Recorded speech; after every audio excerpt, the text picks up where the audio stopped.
Hungarians rose up in one of the largest protests against the 7-year rule of right-wing Prime Minister Viktor Orban on Sunday, protesting against new legislation that could force out of the country one of its top international universities. The Central European University, CEU, a school founded by U.S. financier George Soros, could be forced to leave Hungary after a bill passed in parliament this week by Orban's Fidesz's party sets stringent, new conditions under which it must operate. The bill has led to criticism from hundreds of leading academics worldwide as well as from the US government and the European Union. The protest drew some of the largest crowds against Orban's 7-year rule, with organizers estimating attendance around 70,000. The crowd marched across a bridge over the river Danube and filled the square outside Parliament, which was defended by several lines of police, some in riot gear. Thousands of people, mostly students, stayed on after the main protest for an unannounced march on the building of the Education Secretariat, then on to the headquarters of Fidesz, where they chanted anti-Fidesz slogans before. With numbers dwindling, they blocked Octagon Square, a busy intersection in central Budapest. Though passionate, the protest remained peaceful throughout.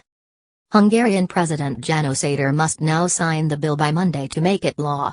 The protesters said they wanted to convince Áder to reject the bill and refer it to a constitutional review. "What do we want Áder to do?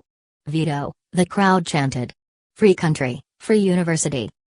The government wants to silence pretty much everyone who doesn't think the same as them, who thinks freely, who can be liberal, can be leftist, protest organizer Colonel Klopfstein, a PhD student at the University of Bielefeld in Germany, told Reuters. According to the government, one of the centers of these people is at SO. "We should stand up for academic freedom and for SO."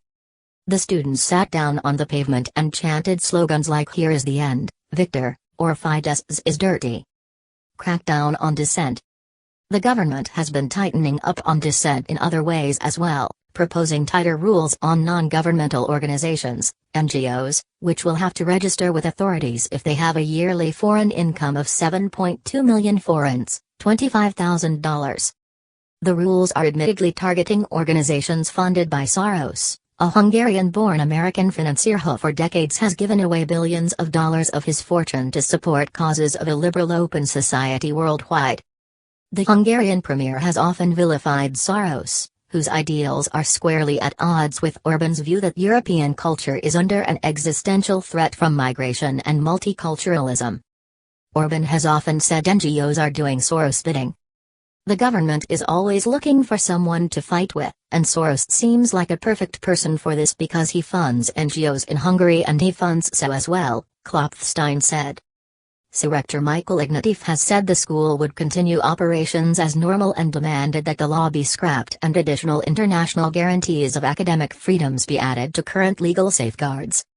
The U.S. State Department will send diplomats to Budapest next week to address the SO crisis, said Ignatieff, who spent several days in Washington to lobby the U.S. government, lawmakers and the media.